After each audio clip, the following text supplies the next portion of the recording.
Hay una guerra espiritual en Colombia muy fuerte. Hay una guerra de altares y el enemigo está intentando escalarlo a guerra física. Y el enemigo no pueda escalar esa violencia. La respuesta de los cristianos e incluso de la sociedad no tiene que ser violencia con más violencia. Hola a todos, buenas noches, ¿cómo están? Me han estado, digamos, pidiendo y comentando de la desafortunada noticia que recibimos hoy como país, que es el fallecimiento del candidato Miguel Uribe. Primeramente oramos y le deseamos el consuelo de parte de Dios a su familia, a su esposa, a sus hijos. No es algo fácil de sobrellevar y de verdad que oramos para que ellos reciban ese apoyo y ese consuelo que solo lo puede dar Dios por encima de todo y que puedan seguir adelante en estos momentos tan difíciles. Creo que como país volvemos a recordar algo que muchas veces tratamos de no enfrentar y es que ha sido un país que ha tenido siempre la violencia como una de sus banderas o de sus reconocimientos desafortunadamente. Estaba leyendo una información hoy que quería contarles y es que eh, estaba viendo los candidatos presidenciales que han sido asesinados en Latinoamérica y no hay muchos y desafortunadamente la mayoría son colombianos. Vean, les doy el dato. Son 8 candidatos presidenciales que han sido asesinados en la historia de Latinoamérica. El primero, Jorge Eliezer Gaitán, 1948, colombiano. El candidato Pardo en 1987 en Colombia. 1989 nuevamente Galán en Colombia. En 1990 Pizarro otra vez en Colombia. En el 90 Jaramillo en Colombia. Después hay uno en México en el 94 y uno en Ecuador en 2023. Y terminamos otra vez con Miguel Uribe, desafortunadamente en 2025. 6 de los 8 en Latinoamérica han sido en Colombia. Y varios en esa década o en ese tiempo del final de los 80s y de los 90s. Y es una guerra que Dios nos había dicho, habíamos hablado, y ya voy a entrar en lo profético, hay una guerra espiritual en Colombia muy fuerte, hay una guerra de altares y el enemigo está intentando escalarlo a guerra física, ¿sí? A violencia física, cuando realmente hay algo que está en el espíritu como cristianos e iglesia, entendemos que no luchamos contra carne ni sangre, sino contra todas estas dimensiones espirituales, ¿sí? Principados, potestades, huestes de maldad.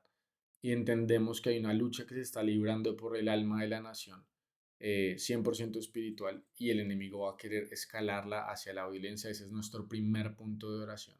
Primero que ganemos la guerra en el espíritu, en oración, en ayuno, en santidad, en unidad como iglesia, en abrir nuestra boca y declarar y creer que Dios es un Dios de paz, ¿sí?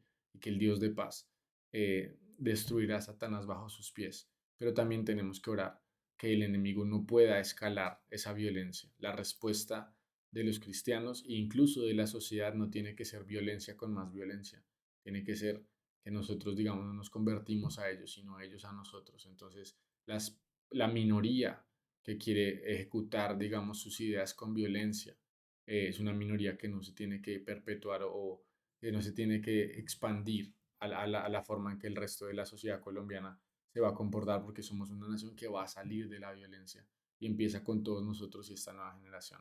Así que primero, nuestro primer punto de oración, que no escale esa violencia del mundo espiritual al mundo natural. Segundo, que el odio no sea lo que reine, ¿sí? El odio ni el miedo, eso es un diseño siempre del enemigo, sino que sea la fe, primeramente, la fe en que Dios puede hacer algo en esta nación, que estamos realmente viviendo tiempos diferentes, que esto es solo un mal recuerdo, pero no es el establecimiento otra vez de una década de violencia, ¿sí? Que desafortunadamente es algo que pasó ahora, pero no es algo que creemos que se tenga que expandir y que sea para más candidatos o más personas o algo que tengamos que repetir. No vamos a repetir, la historia de Colombia está mejorando y no será en vano también la vida y las palabras de un candidato como Miguel Uribe, sino que será también para la seguridad y la paz de esta nación. Entonces quería aprovechar para hablar un poco de lo que hemos estado sintiendo, de lo que Dios nos ha estado hablando en este tiempo y, y digamos, primero Dios se está moviendo en la nación. Hay un sonido de avivamiento que se empieza a escuchar, una pequeña nube, y nos regocijamos por eso y requiere unidad en la iglesia, en todos los estamentos, en que las personas que creen en Jesús, es tiempo de tener una sola voz, es tiempo de unirnos, es tiempo de unirse brazo con brazo, mano con tu hermano o hermana en Cristo y dejar un poco las diferencias pequeñas o grandes a un lado porque la nación necesita, está gimiendo por la manifestación de los hijos de Dios. Cuando pasa este tipo de cosas, realmente es la manifestación de los hijos de Dios lo que va a hacer que la nación cambie, no solamente una opinión política, ¿sí?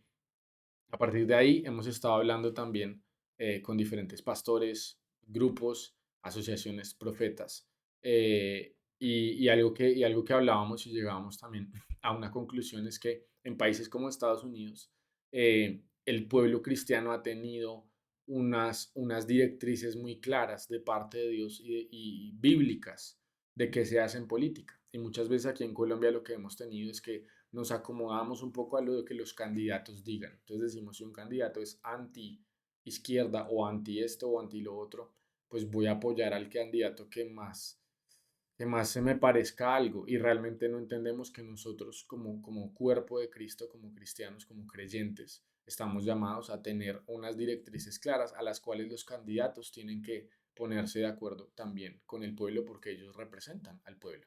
Entonces quería solamente mencionar unas ideas, quiero que esto les quede, que lo mediten, que lo estudien, y que puede ser más, puede ser menos, le pueden añadir, le pueden quitar, pero quería compartirles algo que hemos estado debatiendo en muchos grupos de pastores, de profetas, de líderes eclesiásticos, de personas que entienden mucho de gobierno, personas preparadas, incluso personas dentro del gobierno también. Entonces, yo tenía 5 cosas sobre las cuales yo creo que el pueblo cristiano debería mirar y medir los candidatos de acuerdo a esto, no de acuerdo a su partido, no de acuerdo a si van a un púlpito, no de acuerdo a si dicen que son cristianos o no, sino en cuanto a las políticas que se alinean con la voluntad de Dios y con una cosmovisión bíblica que bendice y ayuda a construir una sociedad mejor. Entonces, lo primero, una política provida, una política provida, una política que protege a los más desprotegidos, que son los bebés aún no nacidos. ¿Sí? Lo tenemos muy claro, pero es bueno repetirlo. ¿Sí? Provida también no estamos de acuerdo con el homicidio de niños que no han nacido y con ese sacrificio que se hace de vidas inocentes. Somos provida, eso es lo primero. Y los candidatos en Colombia tienen que hablar muy claro sobre ese tema, qué vas a apoyar, qué van a ser tus políticas, ¿sí? Más allá de ir a un púlpito, ¿no? ¿Qué es lo que tú estás apoyando y qué crees respecto a eso? Creo que es un tema donde ya se tienen que poner unas líneas muy claras, blanco o negro, y no hablar tanto de 6 meses, 3 meses, sino hablar, digamos, tú eres pro vida o no. Eso para más adelante va a tener que ver, digamos, con los magistrados conservadores y todo eso, cuando los presidentes tengan que ofrecer entonces un candidato, tiene que también pensar en eso. Cuando tenga la posibilidad de nombrar una terna o de hacer unas propuestas de qué tipo de candidatos él va a proponer, de acuerdo a sus creencias también. Eso es lo que nosotros empezamos a escoger, más allá si es católico, si es cristiano, si es ateo, ¿tiene este valor moral, tiene esta decisión clara o no? Número 2, profamilia. Profamilia. Creo que la familia es el núcleo de la sociedad. Creo que Dios lo primero que estableció antes de establecer una nación o antes de establecer a Israel, sus leyes, todas estas cosas, estableció en Adán y Eva una familia, un hombre, una mujer, que Dios los creó, ¿sí? Y establece también con Noé, cuando restablece su pacto con la humanidad, lo establece con una familia, Noé, su esposa, sus 3 hijos, las 3 esposas de los hijos. Y arranca, digamos, la familia como el centro o el núcleo de todo lo que se va a multiplicar. Entonces, cuando yo soy pro familia, estoy en contra de las madres solteras que se le hacen subsidios, estoy en contra de LGTB, estoy en contra de ciertas ideas que quieren erosionar la idea muy clara de qué es el hombre, qué es la mujer y que compone una familia bíblica o de parte de Dios para nosotros. Número 3, proempresa. ¿Por qué? Porque el desarrollo económico del país es clave para que la gente tenga una mejor calidad de vida. La Biblia dice que Jesús vino a darnos vida y vida en abundancia, ¿sí? Y el ladrón vino a matar, robar y destruir. Entonces, cuando hablamos que Jesús vino a darnos vida y vida en abundancia, esa abundancia también viene por la posibilidad de yo desarrollar mi talento, de crecer económicamente. Y para eso necesito unas leyes, un marco legal que me permita desarrollar eso, tener menos impuestos, la tasa de crédito más baja, mayor acceso. Hay gente que no se formaliza porque no le beneficia, ¿sí? Pero cuando el país realmente beneficia a la persona que se formalice, donde su acceso al crédito sea bueno, acceso a la vivienda, menos impuestos y carga tributaria, realmente podremos ver que Colombia es uno de los países que más trabaja en el mundo, creo que es top 3 en el mundo, en horas trabajadas a la semana. Yo creo que el país es muy productivo, pero el marco legal debería permitirle recibir el producto o el beneficio de su trabajo realmente. Número cuatro, em, número cuatro es anticorrupción. Creo que una de las grandes soluciones para el gobierno, y yo creo que todos estamos de acuerdo en esto, un candidato tiene que ser muy claro. Primero que no va a ser corrupto, va a ser transparente e íntegro, pero también que va a luchar activamente contra eso. Nuestro gobierno necesita desesperadamente y la gente quiere creer desesperadamente en un gobierno que empiece a limpiar esas cosas y que empiece a tener un deseo de país y no un deseo personal y una ambición de ganancia personal. Y por último, la energía. La energía. Vienen tiempos, en el Señor nos ha mostrado proféticamente que vienen tiempos de hambruna a las naciones de aquí a 5 años, de aquí a 10 años. Y es importante que Colombia se encuentre en una posición fuerte.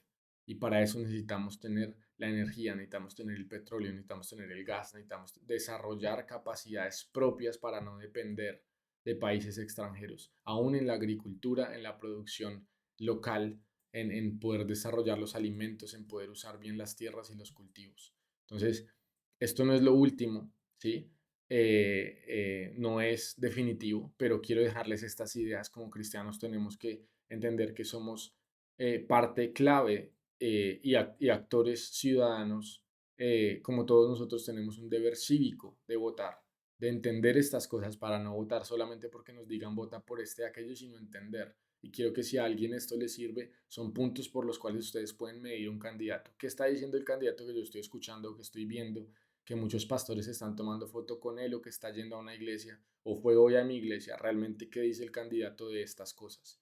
El candidato o evita las preguntas o cuál es su opinión clara sobre estos temas.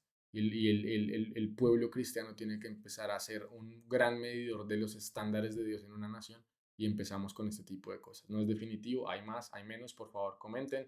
Los que quieran hacer todo este tipo de temas y debates, adelante. Solo quiero contar un poco proféticamente de lo que estamos sintiendo hacia adelante. Es un día desafortunado, pero es eso. Primero, no dejar que la violencia, el miedo o el odio se tome la nación, seguir creyendo con fe y esperanza que Dios va a tomar esta nación, ¿sí? Pero al mismo tiempo entender que tenemos un deber cívico, nosotros, que no sea en vano, que no callen el pueblo ni nos quiten el voto por la violencia. Y a partir de eso, entonces entender qué es lo que viene y qué debemos hacer nosotros como cristianos. Orar, ayunar y también votar. Dios los bendiga. Un abrazo.